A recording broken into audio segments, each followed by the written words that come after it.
Welcome to the Gals Guide podcast. Join us on an adventure to get to know famous and infamous women from around the world. Each of our presenters has a pick. Is she ancient history? Is she breaking news? Is she safe for work? Well, that's up to each presenter. All we know is that... Fasten your seatbelts. It's going to be a bumpy night. Welcome back. I'm Katie, and I'm joined by Riwu and Bonnie sharing our resistant pick. Bonnie already talked about the 4B movement out of Korea. And before I introduce you to my rebellious gal, I want to get to know something rebellious about our gal pals. I'm driving it home. I appreciate you. Yep. I want to know, have you ever had to outwardly show non-cooperation or non-involvement to a person, organization, or situation? Dun, dun, dun. I love how we then suddenly get so serious. It's hard to be very silly on rebellion, but I like it. Yes. Oh, dude. Bonnie, do you want me to go first? Sure. All right. I don't even know if I've ever talked about it on the podcast, but I haven't seen my father in about 5 years now. We have started texting very loosely back and forth of kind of starting that again.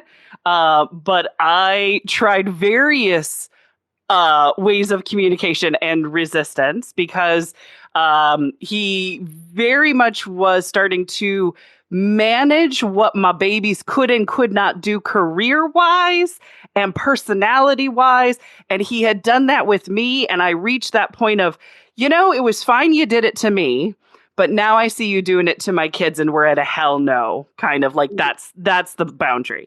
And so we talked about it. I wrote a big long letter of what I needed and why this wasn't okay.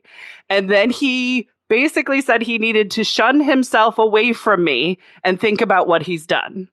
And I said, okay. And so it has been the 5 years since. So I don't know what has happened in that time. But that's kind of been that non-involvement, don't start none, won't be none sort of thing. Let my babies, and like I said at the top of the season, my babies are about to, empty nest. So, it's, it's that glorious, allow them to be that time. So, but it has been very hard, very internally complicated I'm a terrible daughter. I should be doing this. Family gatherings have been weird, all of that kind of good stuff. But I did it for the right reasons and I did it for my kids and they have thanked me for it. And I have felt better and calmer and much more zen and less chaotic in my life because of it. So I can't say it was an overall bad thing. Still super hard to set up that boundary and create that resistance. Yeah. More power to you. Thanks. Bon, what about you? My whole personality is non-cooperation, non-involvement. I want to sit in my house. No. I haven't had to do a whole lot. I've been trying to because I'm not real good in the moment. Like I can research a thing like the hell out of something, but I'm not real good on my feet in the moment. And I've been trying to, I guess, prep myself, like those moments where you're like having conversations in the shower. I try to I'm aware of both my mother and my uncle are Trump supporters. So I try to prepare myself with quips of this is not okay. Mm-hmm. I just remember being a kid and starting to realize some of the jokes that they were making are not so nice about certain racial groups. I remember being not laughing was everyone else is laughing. I'm this is awkward. That's a form of resistance. Absolutely. Just not laughing at the joke. I don't think anyone else noticed, but to me, I'm I remember being in a car with my uncle down in Texas, and at one point he intentionally went to the other side of the road to run over a possum. And I'm just sitting there being horrified. Yeah, as you would. I'm just like, how would you feel if someone ran you over? I mean, like, in his mind, like, it's a pest, even though, like, they're not. Right. And what was it Like, doing to you? Let it absolutely be. nothing. Like, it was nowhere near their house. Like, there's no way this possum is ever going to have an impact on your life. Hmm. But you're just like, and I'm just Right. Yeah, this is very true. like, I've been to, like, the Women's March and stuff, but, like, I've been fortunate, or I guess I haven't been rebellious enough to get, like, arrested or anything yet. Sure. I get it. There's still time. We've still got rebel plans this year. True. Katie, what about you? Well, I'm very much like you, Ribu, that it was my son that brought it out in me. Mhm. Because I think that as, a girl growing up in the 80s, 90s, even I know girls today are getting this message too of being, compliant is Mhm. what's desirable and what's expected. And so, I think I spent my whole life just kind of going along with the flow. Mhm. But then I had my son and I'm responsible for his well being.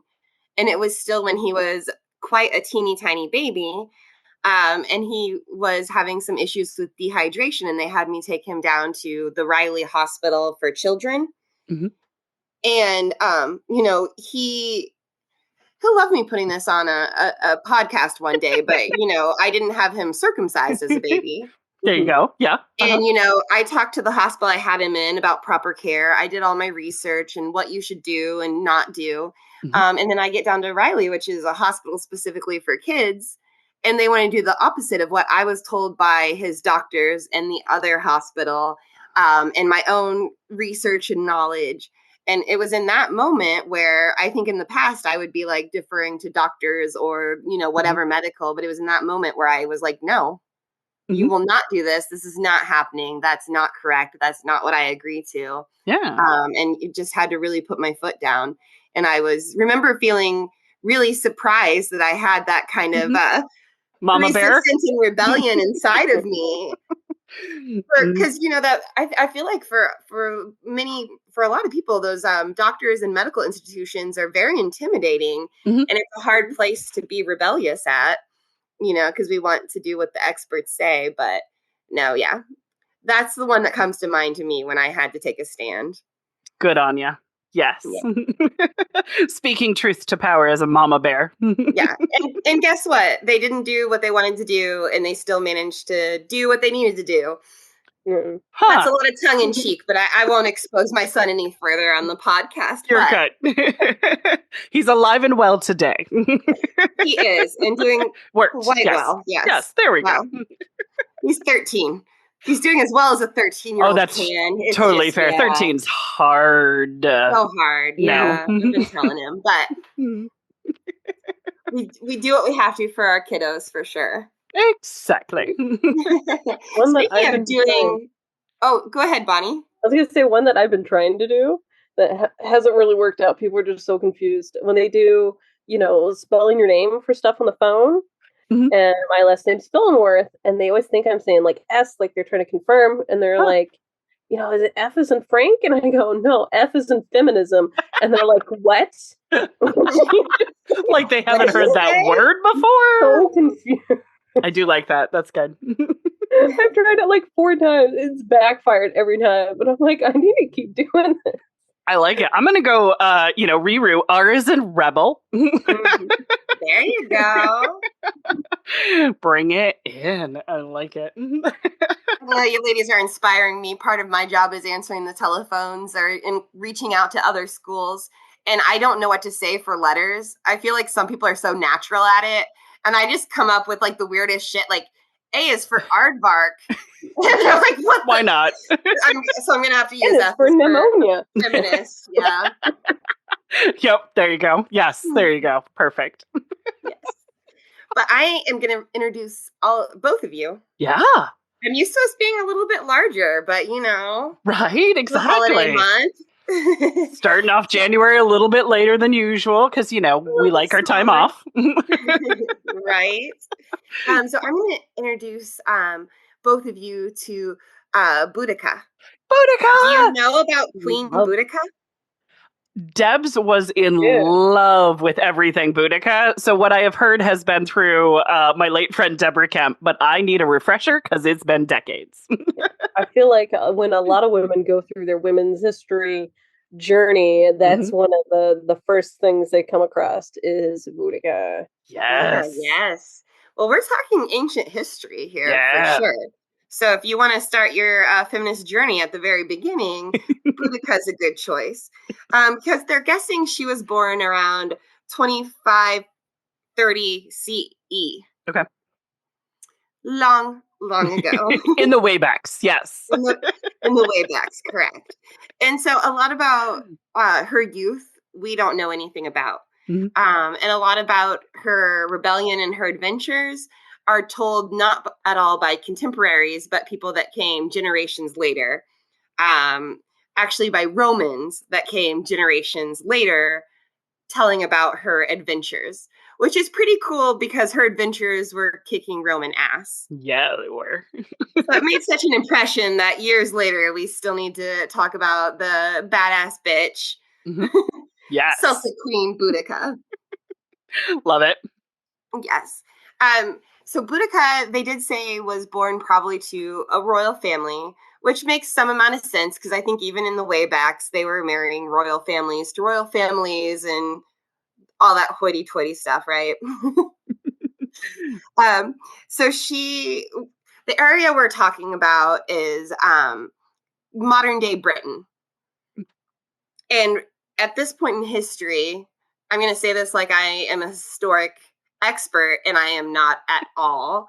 But we're talking about the time when the Roman Empire has pushed into Britain and are either destroying the smaller tribes that are not a cohesive unit in Britain, or they are kind of becoming allies with these different tribes. So in this particular case, Boudica was married to a dude whose name is too hard to say. And since we don't really care about the dudes in this podcast, I'm not even going to tell you his name. I will just tell you that he was a king. So Mhm. she became his Queen Boudica. There you go. She had 2 daughters, and they were in charge of the Insinti tribe. And this was kind of like southeastern Britain. Okay. Just I can imagine tell you the you're a modern day whole ass names. king. What And is it? I mean, I'm just trying to imagine, like, you're a whole ass king of this nation, and you're like, oh, and it, like, does not matter. The story that everybody remembers Yeah. is Queen Boudica. No. Yeah. You're a small footnote in her story. Well, I mean, his part in this story is that he married Queen Boudica and then eventually died. And Right. that's what was a bit of a spark to this rebellion. Oh. Because when he died, he was one of the tribes that was kind of making deals with the Romans and being civil. And he thought he was extremely clever, and he divided his kingdom. And the Incenties were an agricultural group of Sure. people. Yeah, kind of farmers of the land. Mhm. And so he did have a vast kingdom, and he divided it between his 2 daughters and the Romans. Okay. Because he was like, I can still be friendly with the Romans. I'll give them a little something, something, but I'll keep it in the family, and my daughters will have the land, and my tribe will keep doing their farming, and it will all be good. Mhm. I think you guys will be absolutely shocked to find out that the Romans did not respect this willing of land. But they've been so nice throughout history. Right. I mean, well, first of all, it's all theirs, right? Yeah. And second of all, in Roman culture, do you think women are going to inherit half of a kingdom? No. No, The ladies can't have the land. definitely not. So after the king passed, and his will was, I don't know, announced. Mhm. It was proclaimed from a stone tablet. I don't know what they did in the waybacks. Right. Anyway, the Romans came in and they gave Boudica a public flogging and they Oh. raped both of her daughters.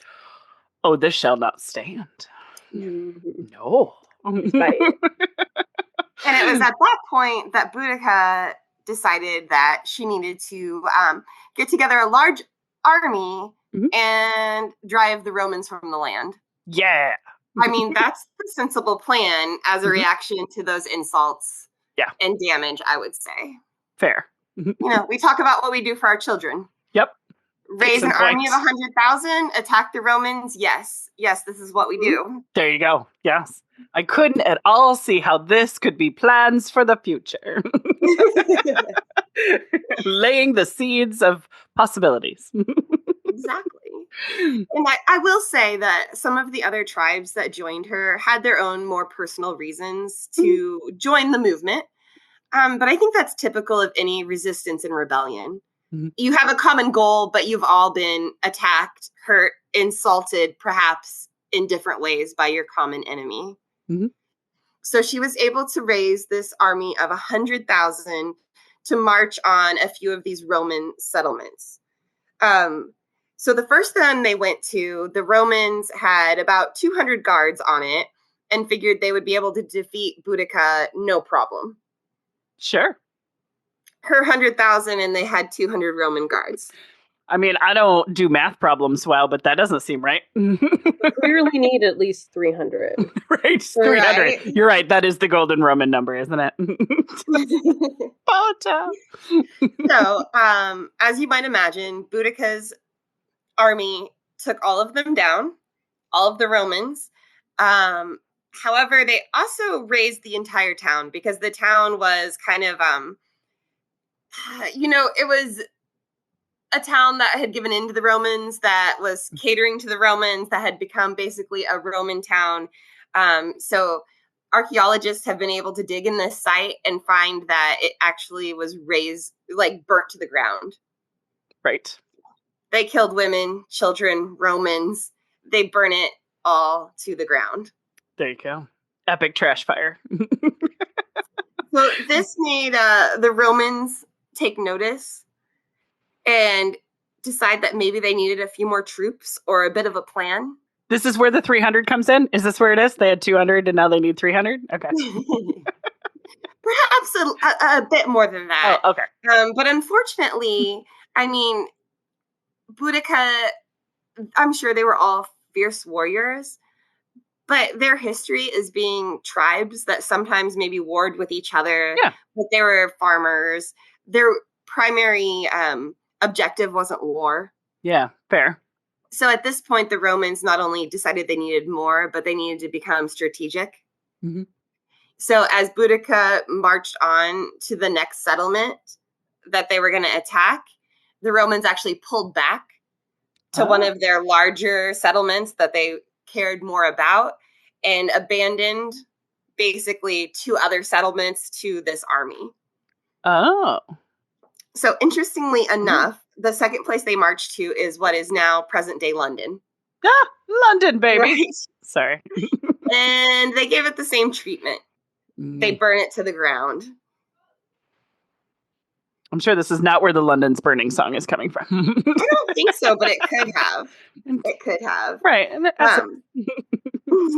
at this point, Boudica was able to double her army. So now she has 200,000 followers. A Roman historian recorded one of her speeches to the troops as her saying, "Nothing is safe from Roman pride and arrogance. They will deface the sacred and deflower our virgins. Win the battle or perish. That is what I, a woman, will do." Ooh. Yes. And while they said Yes. that may not be an exact account of what she said, it was Sure. likely very similar to the kind of speeches she was giving to all of her army. The essence of badassery. Right. So after they destroyed London, they marched on to the Roman capital of Britannia. Yeah, Britannia rules the way. Yes. Right. Which Romans had also abandoned. Mm. So they burned it down. It will be rebuilt. Spoilers. Right, right. But I dig it. Um, Yeah. okay. I'm looking at my notes, and actually, they might have burnt down Britannica before London. Gotcha. You Eh, know, you map happened. people can send us a Fine. comment. I mean, who's counting when you're burning down so many cities? Right, right. You just lose track. Just on to the next. Right. Um, so after these three huge successes, um, I don't know how they came up with this count, but from what I was reading everywhere, they were saying that Boudica's army took the lives of between 6,000 or 60,000 and 70,000 Romans and their allies. Wow. Look at that. So I have to tell you, ultimately, her rebellion did not conquer the Roman Empire, which you all might have guessed. Yeah, unfortunately. It's good while it lasted. However, three huge victories Mhm. led by a woman with a death total of 60 to 70,000, which I'm Mhm. sorry if it sounds like I'm celebrating that. I'm just saying that's significant. Right? Yes. And she led that rebellion and we still know her name today. So, what a Right. legacy. However, when next they met, it was where the Romans were gathering their troops. Mhm. And at that point, even though Boudica's numbers were up to 200,000, and oh, I don't know if I can find how many Romans there were. There were thousands of Romans, but nowhere near what her troops were. However, the Romans had the advantage. They had the weaponry advantage. They Mhm. had the experience in battle. And they had also kind of strategically used the land to box in Mhm. her followers. And unfortunately, well, I don't know, should I say unfortunately? Because it leads to history as we know it. However, And at then that what point, happened was yes, Boudica's army was defeated in that battle. Yeah. Mhm. Yeah. Gotcha. However, The Romans might have also had fresh soldiers as well. that's If true. That's Boudica true. and her army kept together and kept marching together, where the Romans would sometimes regroup with fresh soldiers, that could be a factor.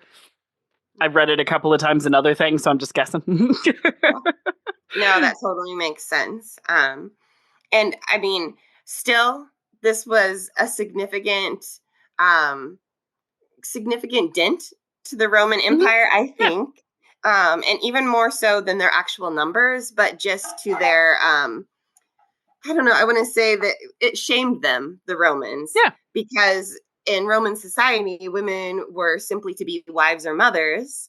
They weren't provided with education.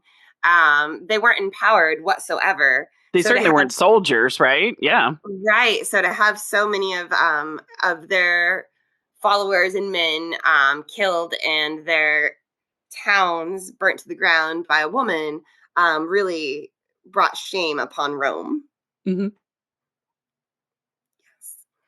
Yeah. Now, Boudica was not killed in that battle.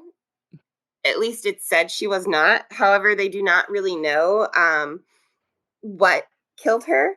Mm. Some say that she committed suicide by drinking poison to avoid being taken prisoner by the Romans. And others say she died of some kind of disease or illness. Gotcha. So her remains have never been found. And even if they were, I don't know that they could identify them as hers. True. Um, let's see. However, even though her end in this story was uncertain, she definitely has a lasting legacy Hmm. through history. And in fact, you can go. I don't know where it is. Maybe I could look it up for the show notes. Um, Right? but at least one, if not more, places in Britain have statues of Boudica. Yeah. Hmm.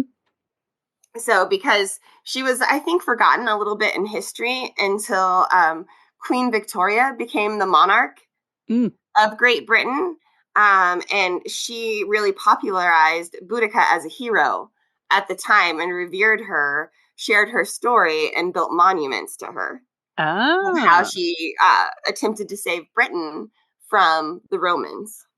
Gotcha. Yeah, so it took another female monarch to bring back our Queen Boudica from the, what do you call it, the The early forgotten times. history. Yeah. Yes. A queen honoring a queen. I do dig that. Yes. Yes. And so if you look online, you can see a lot of depictions of Boudica. Of course, they're kind of hearsay. But the general thought was that she was a very imposing, tall woman with wild red hair down to her hips, and she looked very fierce. And they often depict her on a chariot. Nice. And historians have said that it's possible that at that time period she could have had a chariot, but it would have probably been a little more simple than some of the common paintings you can see of her with the more elaborate chariots. But it's really cool to check out that art that was done of her and the monuments that were done of her, especially in that Victorian era when they were looking for heroes. And it's really cool that they pull up such a fiercely feminist hero. Yeah. I did look up one of the statues of Boudica and her daughter is in London, and it's on the Victoria Embankment. Oh, of course it was. Queen Right? Victoria. Exactly. So that's a nice little nod. That is one of the first ones that came up around that area that I would. Yeah. It was the one that it came to mind first of the statues that I remember. So, but yeah, dig it. We always need more. We always need more. More statues. Well, whatever is Britannia that was destroyed, it was once called Camdilumnum. Okay, gotcha. There's a really cool metal sculpture of her that's very abstract, and it looks like she's holding up a shield. Okay, yeah, and has her hair blowing back. That one was really cool too. I liked that a lot. Sweet. I like that.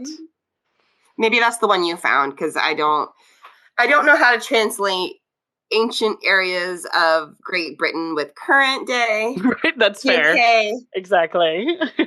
I watch a lot of British reality shows, but that doesn't mean I necessarily know geography. Well, I would trust you over me. No, I still think it's Constantinople. It's not Istanbul. Right, there you go. All the classical studies. I'm like, oh yeah, in Constantinople. Yep, this is very true. I dig it. Yeah. So that's my rebellious, fierce woman warrior for y'all. I like that. That is perfect. Debs would be proud of you, darling. Oh, good. I would have loved to hear what Debs had to say about Boudica, because I'm sure it would be much more in depth than what I just gave all of you. Boudica was one of her inspiration energies, and when she would write, because Debs wrote stories about what if King Arthur had a daughter, and so it was that feeling. It wasn't the history, it wasn't the direct translation. It was just that feeling of Boudica helped inspire her sometimes, and she would say she needed that energy, and I'm like, yeah, cool. No, that sounds great. I have no idea what you're talking about, but yeah, do that. I love it. Well, we all need that energy, I think, going into 2025. Yes, 100%. Yeah, warrior womanness. Burn it to the ground. Exactly. Raise it all. Right? Too fun. Yeah. Well, Katie, do you want to wrap us up for the episode? Absolutely. Sweet. Well, that wraps it up for us this week. Join us next week as another Resistance gal is picked to share as Gal's Guide podcast continues. Thanks for listening. Want to learn about more women of history? Gal's Guide opened a unique women's history lending library. Come visit and explore our collection. Learn more at galsguide.org. Thanks for listening.